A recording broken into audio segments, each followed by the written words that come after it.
Hello, Facebook Live. Happy New Year, January 2nd. And hope everybody had a fantastic New Year. I know I did. We were super busy at the restaurant, a lot of stuff going on, and I got to see some family and friends, which was good. So the new year, 2019 is upon us. Who's ready to blow their business up? Who's ready to make more money? Who's ready to have more free time? Who's ready to blow their business up? All right, so saw a question today. I love answering this question because I get this question a lot. And it's a common question that is just like, okay, wrong mindset. Let's switch some mindset on this question. Let's find out some fundamentals. And then let's say this question is now useless, okay? So I saw this on a forum today on Facebook on Successful Restaurant Owners Club, which I'm a member of that, a member of several. I love going on and what advice people are giving, or if I can give advice. So here's a guy who says, I want to help increase business at my family's restaurant. So it doesn't look like he's involved in the restaurant, but he looks like he wants his family's restaurant. But not sure what a good promotional budget would be. A good promotional budget, a marketing budget. So, of course, every industry is different, so it depends. And he goes, if I had a nickel every time I heard that answer, of course, you know the scenario on that. So, of course, every industry is different. Every restaurant is different. Every objective is different in marketing. So even your answer from the same restaurant can be different based upon the season. Because my budget, not my budget, but my focus on what I'm trying to get in June and July versus January are two totally different things. Part of the year I'm building my database, and the other part of the year I'm bringing the database in. So that's just one thing to look at. Now, keep in mind, this is a very there's a lot of answers to this question, and I took some notes because I don't want to forget some of the most important things I want to answer on this, because there's just so many ways to promote within a certain budget, so many ways. And I'm going to talk about not even using a budget, because I personally think a budget is useless when it comes to marketing. I'm going to explain why. So he further goes to say, I just don't want to go cheap and not get any results. I don't want to go cheap and not get any results. That's a good thing, okay? And he furthers at the end of it saying, is $500 per month too much? And you know, my first inclination was $500 is probably not enough if you're doing the right type of marketing. And let me explain. So if you were to go to a casino and you said, I only have a budget for to spend $500 on gambling. I only have a budget for $500.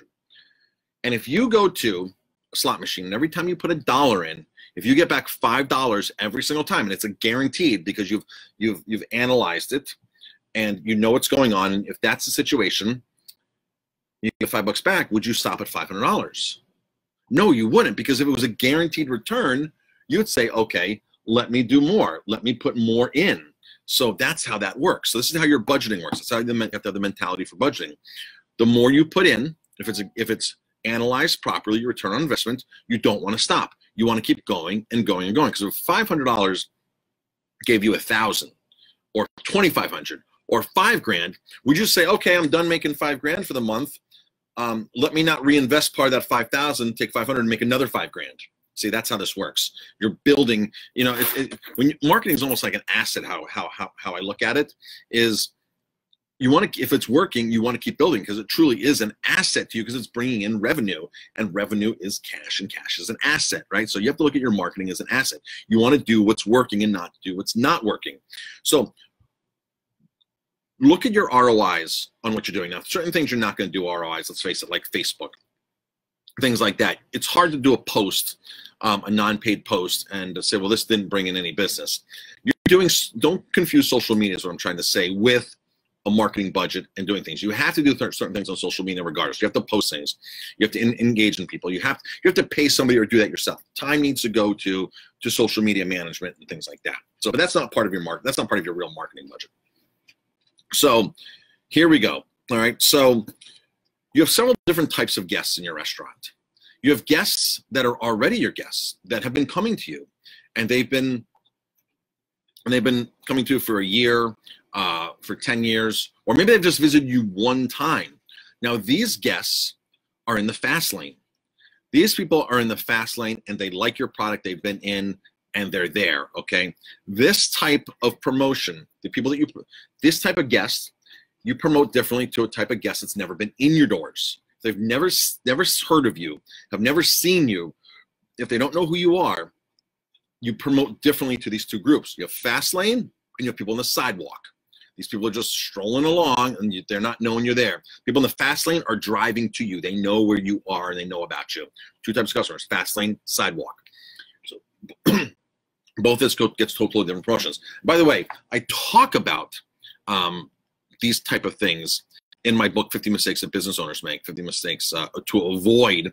And I wrote this book just last year because I've seen, and I've seen other people make certain mistakes. And this marketing one is massive mistake to have the mentality of I just was gonna spend $500 and that's it. Because I did this when I first opened. Jamie's sitting here, my wife on the other side of here, and she will tell you that our first summer, we were able to put a little bit of cash in the bank.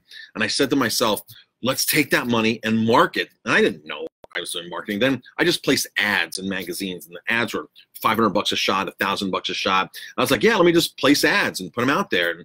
And we spent this, and this was my budget. We spent it, and we got probably zero returns from it. Because I wasn't placing the right ads. I wasn't using the right medium. Didn't have a call to action.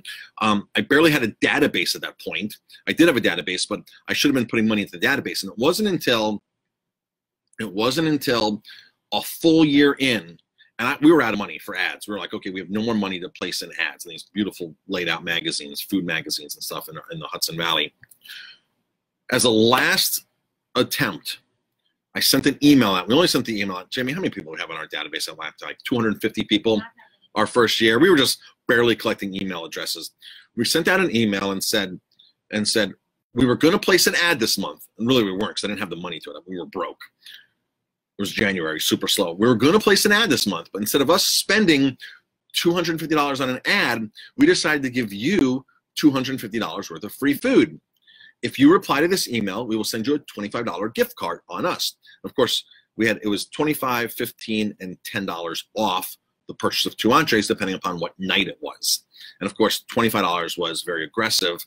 And I didn't need to be that aggressive with guests that were already in the fast lane. These people fast lane, they've already been in. And I didn't know it back then. That's how come I know the difference now between fast lane and slow lane. A slow lane or a sidewalk person needs an aggressive offer. The fast lane, you don't need an aggressive offer. You just need to say, hey, come back in. Here's a little bit. So I was using a strong lead magnet with a group that didn't need it. That was a mistake I made. I talk about it in the book. So we send this email out. And of course, they have to come in like the slowest night, which is a Sunday or Monday night to get the $25 off. The other weekend nights where most people are coming is either $5 or $10. I think Thursday was $10 off 2 entrees, and the weekends was $5 off 2 entrees. Jamie, how long did it take for the first person to respond to that email? Very quickly. Like quickly. And then all of a sudden, and we weren't even using a program like Constant Contact back then. They were going like Outlook Messenger. We were sending emails out, bulk emails, illegally, not the proper way. And all of a sudden, our inbox just keeps getting emails back. We only had 250 people. Now, back then, your email marketing rates were a lot higher in open rates than they are now. But email marketing is still super important because it's very, very inexpensive. And I think you can get like a huge, it's like 4,400% return if it's done right. By the way, Lavinia, if Laura says work smarter, not harder, exactly. Lavinia, if you can drop a link for this, because I give this book away for free on my website. So Lavinia's going to drop a link for this book. If anybody wants a copy of this, it's free, just at the cover shipping. Just got a brand new shipment of them in again, and we've sent these all over the world. I mean, literally, we've sent them to Cyprus, Switzerland, Romania, France, Canada, all over the continental U.S. It's great to see where all these are going. So Lavinia will drop that link where you can get that totally for free. I just have to cover the shipping. So I looked at my wife, I looked at Jamie, and said, okay, we've given away 10 of these, and that's what we said we were going to give away. But this is the mindset that people think. Okay, I'm going to stop at what I said I'm going to stop at. And I looked at Jamie, I said, we're not stopping. I said, if this many people responded that quick and we gave 10 away, let's give, because I looked at each person who was getting an email as a person walking in my door and giving me money. I said, okay, let's keep going. Let's not let them know that we're stopping at 10 of these. Let's just keep going and going and going. Jamie, how many did we give out that year? 50, 60, 70 or something? We gave out a lot compared to what we had in our database. I remember only like 250 people in our database, and we gave out 70 or 80.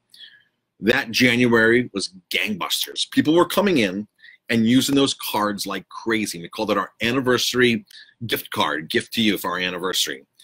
And it was amazing. We did that promotion for probably 5 or 6 years until we faded out because we didn't need to do that aggressive as an offer. And here's the thing about marketing everybody needs to understand. You ready for this? This is the golden rule to marketing. All right. The golden rule is you're allowed to change offers. Not while you have the offer out, but when you run the offer again, if it works fantastic, you don't have to give as much next time. You can narrow it down. You can give less.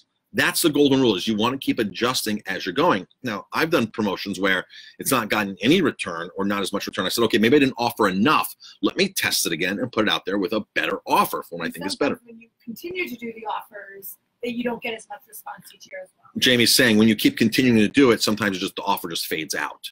We've experienced that with certain things. There's just time. People are ready for a fresh offer, something fresh, something new, exciting. So that's too.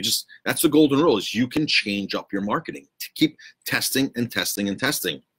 So it was a great January. It was probably one of our busier months of the whole year because we had these offers out. People were coming in. It was amazing. And that's when I learned how to start utilizing database for marketing. I was like, this is great. How much did I spend on that email? 0. I don't have the numbers back in because we didn't track ROIs as we do now. And I don't even think that computer doesn't even exist in that hard drive. But if we were to look back at that, I wasted probably several $1,000s all into the fall placing ads in big magazines that I thought was next to other restaurants. And now when these sales reps walk in with these magazines, they walk in with these beautiful magazines, right? And these beautiful magazines, and they show them to me. And they show me the ads of other restaurants. I'm like, look at them. I go, how do you expect me to stand out in a magazine? And how do you expect me to track it unless I'm doing some kind of offer? I'm not saying not to do magazines. I'm just saying to really monitor your ROIs. Maybe there's a magazine around you that really works well, and maybe you've figured out how to crack the formula, and maybe you've figured it out enough because you've tested it, and you've given a good offer, a lead magnet, you're getting people into a database. It was a little easier way back then. If I knew what I knew now, back in 2003, 2004, my ads would have been so much more effective, and I would have gotten an ROI, a positive ROI on them. But now, why even look into a magazine when they're still charging $250, $400, $800, full-page ads are $1,500? Why even look into that when we have the power of digital marketing? That's where people's eyes are. When you look at people walking down a street, they're looking at their phone. They're not walking and reading a magazine down the street, right? They're looking at their phone, and it's digital now. So, ROI. Use your database. You have to start collecting a database. Now, the first thing that I do when I work with clients, this is the first question. This is the first question I ask. Show me your database. And that one question right there defines how much work or work that owner has not done. Show me your database. Just did this last week with an owner in your place. Show me the database. It's like, I don't have one. I'm like, didn't the previous owner that you bought it from have a database? He's been in business for 4 or 5 years. He's served, 20,000 people a year. He hasn't been able to grab names of people and then hand them off to you and say, here you go. You're the new owner. This is part of what I'm selling you, is this database of 10,000 people that have eaten in this restaurant that are in the fast lane. In the fast lane. If you buy a business, if you buy a restaurant, if you buy a business that has a history of success, make sure you're getting their database. Because again, you're buying fast lane buyers, people that will pass other places, right? They move into the fast lane, pass the slow card, pass and go right to your place. They're fast lane buyers. That's what you want. Database or fast lane buyers. So see, build a database ASAP. When you don't have a database, I'm like, oh my gosh, we're starting from square one here on the concept of marketing with owners like that. And you can change, you can do things, but you got to start at square one and start building a database. Now, the next thing that I like to figure out is, what's the lifetime value of my guests? How much are they going to spend in my restaurant for the next 5 years? Because that right there is going to help me determine my acquisition cost. I know I'm throwing a lot of stuff down here. This is, this person was probably looking for a an easy answer. What promotions can I do? But you have to look at the foundations of the promotion first before you just say, I'm going to put an offer out there for a free steak dinner, right? Who's the free steak dinner going to? To your current database? To new people? When they walk in your door, you're going to get their information so you can put them in the fast lane and get them in for a free order of French onion soup next time instead of a free steak. I know people that do the same free steak offer over and over again because they're marketing to the same people that are coming into the restaurant, but they're not putting them in the database to give them less of an offer, and they're not putting them in the fast lane. They're keeping them out there just in the unknown, and that free steak offer is bringing them in, or whatever kind of high ticket offer that they're giving to them. So determine your lifetime value of a guest. So for me, I know that a guest will spend, $600 to $800 here in 5 years. That's kind of high. Some restaurants might be 5,000, 4,000, but whatever number you come up with, however you track that, and there's programs to track it. There's loyalty programs that will actually track that for you. And once you get on that track, you can say, okay, I would literally give away a steak dinner. I would give away a $50 steak dinner if I knew somebody was going to be a loyal customer, a loyal guest for 5 years and give me $500. A steak dinner, $50. Let's say a third of that goes to the food cost. You're looking at out of your pocket, you're looking at what, $15, $20 out of your pocket, including staff and everything else. $15 or $20 to get somebody who's going to spend $5,000 in your restaurant over 5 years. That's a no-brainer. So acquisition costs are key because that's how you know how to put feelers out and target properly. Now, one thing I do like to avoid at most costs are things like Groupon, those daily deals. People that go to Groupon and those offers, they're very strong lead magnets, right? But they're going there, and what I mean like a lead magnet is a strong offer. They're strong offers, but they're going there because the offer is so strong, and they know that that person knows they can go on Groupon or that website the following week and get an identical offer than you just gave them, and they will go down the block to eat. And then they know when they're going to go out again next month that they're going to go on that website again, look at the email, and buy another offer, or they're going to get half off and go to another restaurant. You want to avoid those type of clientels, those kind of guests, and give those kind of offers. So you really want to understand who you're marketing to, and the crucial thing is getting their information, building a database. So I like to advocate a couple different ways to get databases. Of course, you go to my website, you jump on it, a thing pops up, $10 off, fill your information, and then we email to you several hours later. Because a lot of people sometimes do that when they're in the restaurant, and then they'll turn around because the neighbor next table said, oh, I had this offer I got on your website. And they might overhear, or they just might be on your website looking for something, and then it pops up, oh, save $10. Look, honey, we're sitting at the table here. I want that to be an offer to get people into the door, not take advantage of them while they're already in the door. So we have like a 4-hour layover time on that. Emails them, say your certificate will be with you in a couple hours or whatever, this and that. So they don't have it right then and there, because again, I want them to bring it into the restaurant. So build a database, website, comment cards at the table, good old fashioned comment cards. So we've been doing it for years, and I built 15,000 people in a database by doing it, mostly comment cards. Online, I probably put $3 or $4 or $5 more in like that. You can do digital ways too. People do surveys, you can do contests, you can do a lot of things. I put a lot of people in it. Just last year I did a contest and got 800 new people into my database with a contest. So now you're thinking about doing promotions. Now we've talked about ROIs, we've talked about different platforms of advertising, and then now advertising to your database, because your database is going to be the most inexpensive way to promote your restaurant is your database. Now, once I ask them about their database, they typically don't have a database. Then I like to go say, well, who does your social media management? Who does that type of marketing for you? Who does that? A lot of times people say, oh, I pay a company to do that for me. So then we go take a look at their website and make sure that the Facebook pixel is installed.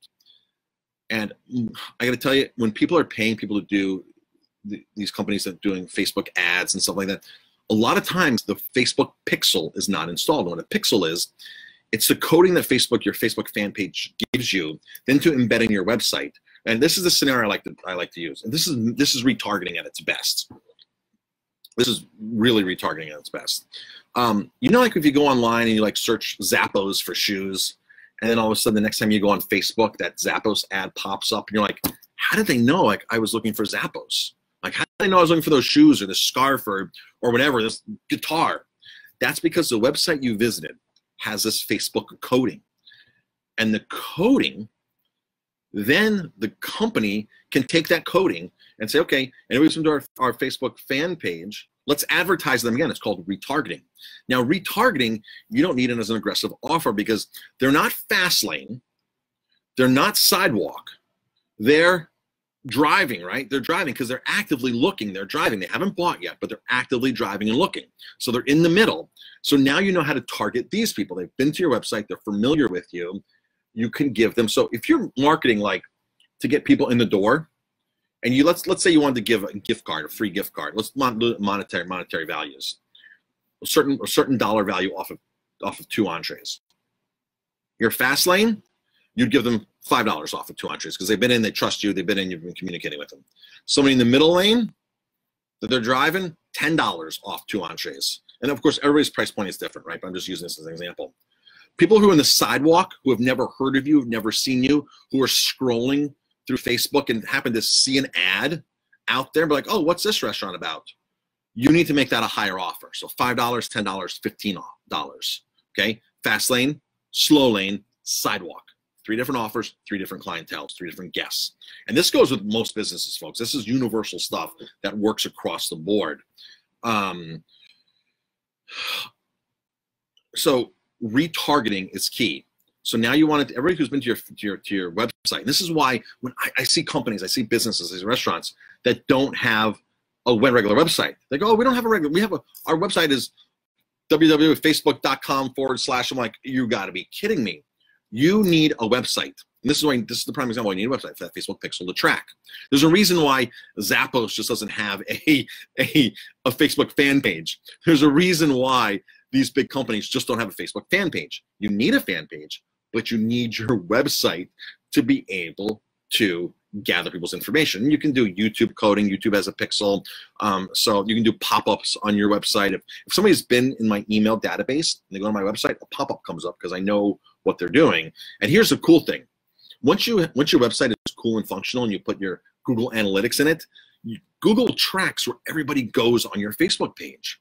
So I'm sorry, on your website. So Google's tracking it. You can go and check all this cool stuff out and be like, okay, now for restaurants, this is a no-brainer. I'm not going to say anything that's going to shock anybody here. Restaurants, after the home page, the second most viewed page is the menu. That's what people want. So now you know to put a lot of energy and thought process and cover some cognitive biases on the menu page. Cover things that people are going to want to see. Okay, that's your second most common page. Now, if you're in, Laura's saying she's in the floral industry, look at the pages, map them out, and see where the traffic's going, and see the pages where they're dying off, how quick they're dying off, and make some adjustments on those pages. Okay, so a website is super important. So don't tell me, well, I don't need a website. You need a website. 100% every business. If you have a Facebook fan page, you need a website. 100%. If you don't need a website if you don't want to get some revenue. Let's put it that way. If you're not interested about increasing your revenue and sales stuff and cool things like that, and Facebook pixel and tracking stuff, and then you're right. If you don't want to make more money, you don't need it. You don't need a website. So then there are people out there that might not want to make more money. So acquisition cost, lifetime value of a guest. We've talked about the different types of guests: fast lane, slow lane, sidewalk. Another cool thing here is great is I like messenger bots. Facebook Messenger bots totally rock. Very engaging. You start bringing people in, and that's like the new email platform because people check their messages on Messenger far more than they interact with their emails. And it's fun on Messenger because, and I don't know if a lot of people have you seen this. Lavinia, if you can drop maybe Lavinia can drop a link for me here on one of our bots, Lavinia, maybe the free wing bot, the Messenger bot, where she'll drop a link to that on Facebook. Go there and tell us, I think it's a question like, do you know we smoke our wings? And just type in yes or no. And then all of a sudden the bot's going to start interacting with you and offer to give you a free order of wings for happy hour for us at Aroma Time. And it works very, very simple. But see, email is not interactive like that. You can email somebody an offer for free wings, but on Messenger, they get it on their phone, right? And they're going to respond to it right away. Like, oh, wow, I just got a response back. Yes, I want those free wings. Boom, and then up pops the offer. Super fun, very effective. Our open rates are like 90%. The opt-in rates are mid 80s and stuff. It's insane what you can do with technology now. And this is why, looking back, like placing an ad in a magazine is just like, I don't know how magazines still exist with those high ticket prices, because it's when you know the difference, you're like, okay, I know the difference, and I'm going to go to where my ROIs are the best. So now that $500 that you're putting in a month that you think you have to stop at now becomes $1,000, because you're finding out $1,000 is bringing you back 10,000. You're finding that $2,000 is bringing you back 20,000. So why do you only stop at 500? So this is the key. If you're doing marketing correctly, if you're a marketing maniac, you know the power of marketing, and you've done the analytics, you know the returns. You don't take away the budget. You're like, my goal now is to increase sales by 30,000 this month, and I'm going to do it through marketing. This is what you now have to be thinking of. I want to do 30,000 more this month. That's much more a week, and I'm going to use these marketing tactics to get me to increase those sales by that. Now, every restaurant's different. Every business is different. Used for lead magnets. And this is the one tough thing I find when I work with restaurateurs for the first time. Well, what do I give away, Marcus? What do I give away? You have to go onto your menu, and hopefully it's been costed out. You know your food costs. You know that you have something at 8% food costs and something at 35% food costs. You want to take the stuff that's down, in that 8% range, 9%, 10% range, and use that as a lead magnet. So for us, we give away free wings. We give a half an order of free wings away. Wings are very popular for us. And I know that getting somebody in for 6 wings, they're going to buy a beer. And I'm totally going to make up for it right then and there with them buying one other thing. So you want to be able to get people to come in and buy other things. And like I love to do, like once you figure out your check average per person, then you can hit that sweet spot with selling discount gift cards on your website. So for example, if you have a per person average of let's say $40 a person, that's more of a higher end establishment, $40 per person. You might want to put an offer out there, get a $25 gift card for $15, give them $10 off on a gift card. And what that does is they're coming in, they're going to spend $40 because that's the average, right? So now they've given you 25 already, and you're going to, or 15, they're giving you 15, they're going to get a $25 gift card, but they're really going to spend 40. So you're really out 40 on 10, not 10 on 25. And of course, it's a numbers game. You're not going to win every one, but you're going to get somebody that comes in and keeps coming back in and coming back in. So that's like a good offer to do as a great lead magnet for somebody who's in the slow lane, or somebody who's on the sidewalk. That's a nice, long, strong lead magnet. So $10 on $25 is like 40% off. So you can make an advertisement or promotion, get 40% off on this gift card for a limited time, right? 40% is a huge number to people, and they're like, oh, wow, and they act upon that. That's not something you need for your regular guests, however, for people that are in the fast lane. There's just so much to talk about on how to market and promotions to strategize. Besides what I've said, the last part there I think is really important about figuring out what you can give away, which you can actually give away in the margins and use those as great lead magnets to get people in the door. And then once they get in the door, get them in their database, take over from there, and keep going and going, and keep marketing through your database. With a 4,400% return rate on email marketing has to be in there. Bots are great to do. Not many people actually know how to build their own bot. Once you know how to build your own bot, it becomes more cost effective. But if you get the right bot in place, and even you pay somebody $500 to $1,500 to do it, that bot can just keep going and going every month. And every day you'll check your emails, and it'll tell you, added 5 more contacts, added 10 more contacts, added 20 more contacts. And that's really cool when you start waking up and seeing all your contacts, your databases keep growing and growing and growing. The stronger you grow your database, the more marketing power you have. That's the bottom line. Something I did not mention was, once you have that database, the email list, you can upload that whole email list to Facebook. Facebook then takes those people, and you can market to those people that have given you their email. This is a very common practice of a lot of companies, by the way, folks. A lot of companies do this. And it's not really considered selling or giving away contacts. You're just saying, Facebook, here's my current database. I want to market to these people on my database. These 10,000 people that I've accumulated, I want to start putting my ads to those people only. Now, here's the really cool part. You can also say, hey, Facebook, these are the 10,000 people that I know that have eaten at my restaurant, shopped at my business, been through my doors, gotten a car wash. I want you to find, Facebook, 10,000 more people that look like them but aren't them, which means now Facebook goes out and scours Facebook, same age, demographics, how much they make, same interests. Do they like wine? Do they like beer? Do they like fancy cars?